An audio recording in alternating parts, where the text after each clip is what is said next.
this is a bit of an update on the Ime Udoka story from last week. The now most likely former head coach of the Boston Celtics, who it's just a suspension at this point still, right, Bradley?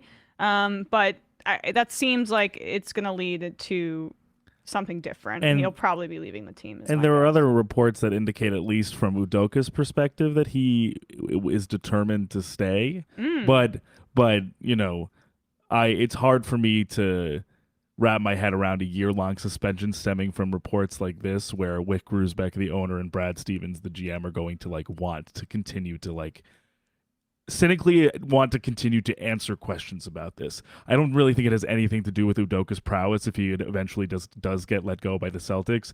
It's just a PR game at this point. You just don't want that stink on you after it happens. Yes, and speaking of PR games, this segment is going to be an effort to critique the NBA scoop folks who made this conversation around the allegations of Udoka as muddied as humanly possible. This whole debacle started with Adrian Wojnarowski of ESPN and Shams of The Athletic. But first, Woj started this off, tweeting something very specific about how a suspension is being considered or likely to happen due to a consensual relationship that Udoka engaged in. And the usage of consensual in that tweet from Woj, I think, highlights some of the systemic problems with sports media, because how this information is disseminated is inherently reliant on someone who is connected to the parties involved. And when consensual is included in the tweet by the guy who breaks almost all the news in Woj, it is put there most likely by someone connected to Udoka as a way to get ahead of the story, and say this is consensual, even though this is a labor discussion. It's a complex discussion about power dynamics because Udoka's the head coach, and obviously it seems like the woman who he had this relationship was a subordinate. And so when you head this off and you say, oh, it was consensual, then you have Stephen A. Smith going on TV and saying, look how ridiculous this is, and there could be some racism involved here. And with the Boston Celtics, that's not an unfair assumption, but it's difficult to glean when you're trying to look at these stories, which is, through a prism of information that is provided for you by people who are inherently interested in one side or the other. It makes it difficult to make a good assessment of these kinds of things. And so after more information began to trickle out, you had people walking some of their takes back, including Matt Barnes, former NBA player who also is working in the media business after his NBA career has ended.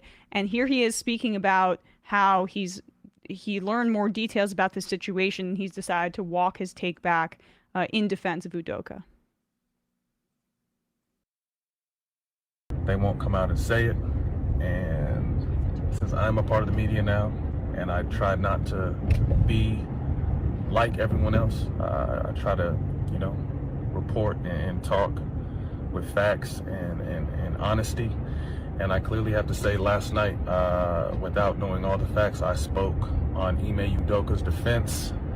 And after finding out the facts after I spoke, I erased what I posted, because this situation in Boston is deep, it's messy, it's 100 times uglier than any of us thought. And that's why I erased what I said. Some things happened that I can't condone, I can't back. And it's not my place to tell you what happened. If it ends up coming out, it ends up coming out. But that was the reason why I erased in my post last night, because after I posted it, I got a call from someone who had all the details, and the shit is deep. So, man, praying for everybody involved. Hope everyone gets through this. And I saw a lot of blogs picked up what I said. even though it was only on my page for like 2 minutes. So hopefully they pick this up too, for me being wrong and jumping out there without the facts. So that's where I'm gonna leave it. God bless, and I hope everyone. So that, I mean, is significant, I think, right? There's Bradley. Bradley Cam. Hello. That is that is significant because in the hot take industry, it's hard to walk back the hottest of takes, I would say. And for the most part, people just leave things out there and continue to let it fester, or they don't walk what they say back.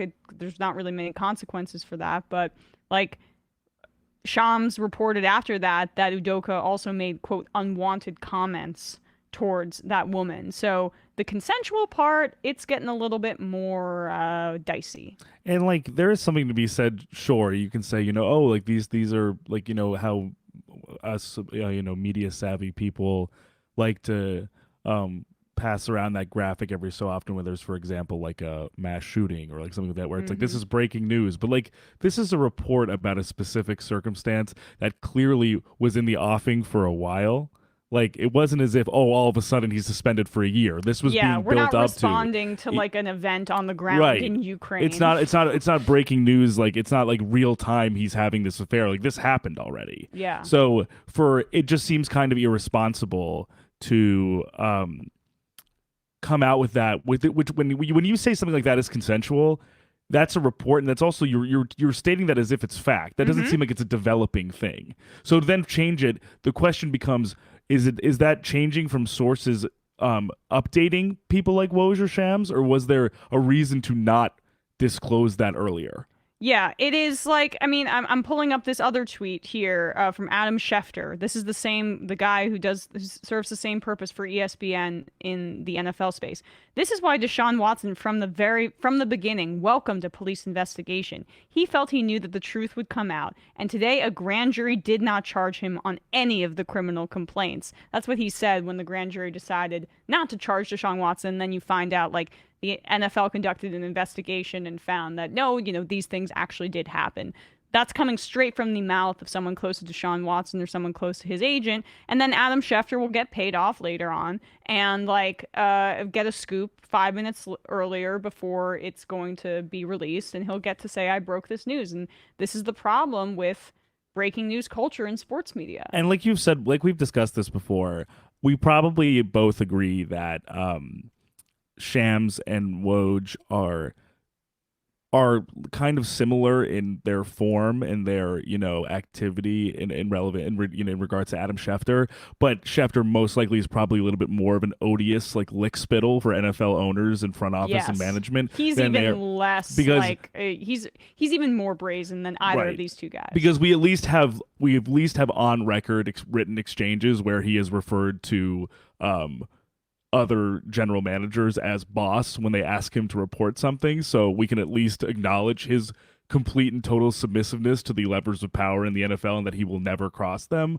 But I hold that level of skepticism to those guys in the NBA as well, because of when the jargon that comes with being a scoop guy like that also bleeds into their editorializing and personal opinions, like when Shams actively essentially was the stenographer for Kyrie Irving discussing his anti-vax stance and was refusing to play for the Nets, as well as Woj's anti-Kyrie stance when he was talking about the same holdout.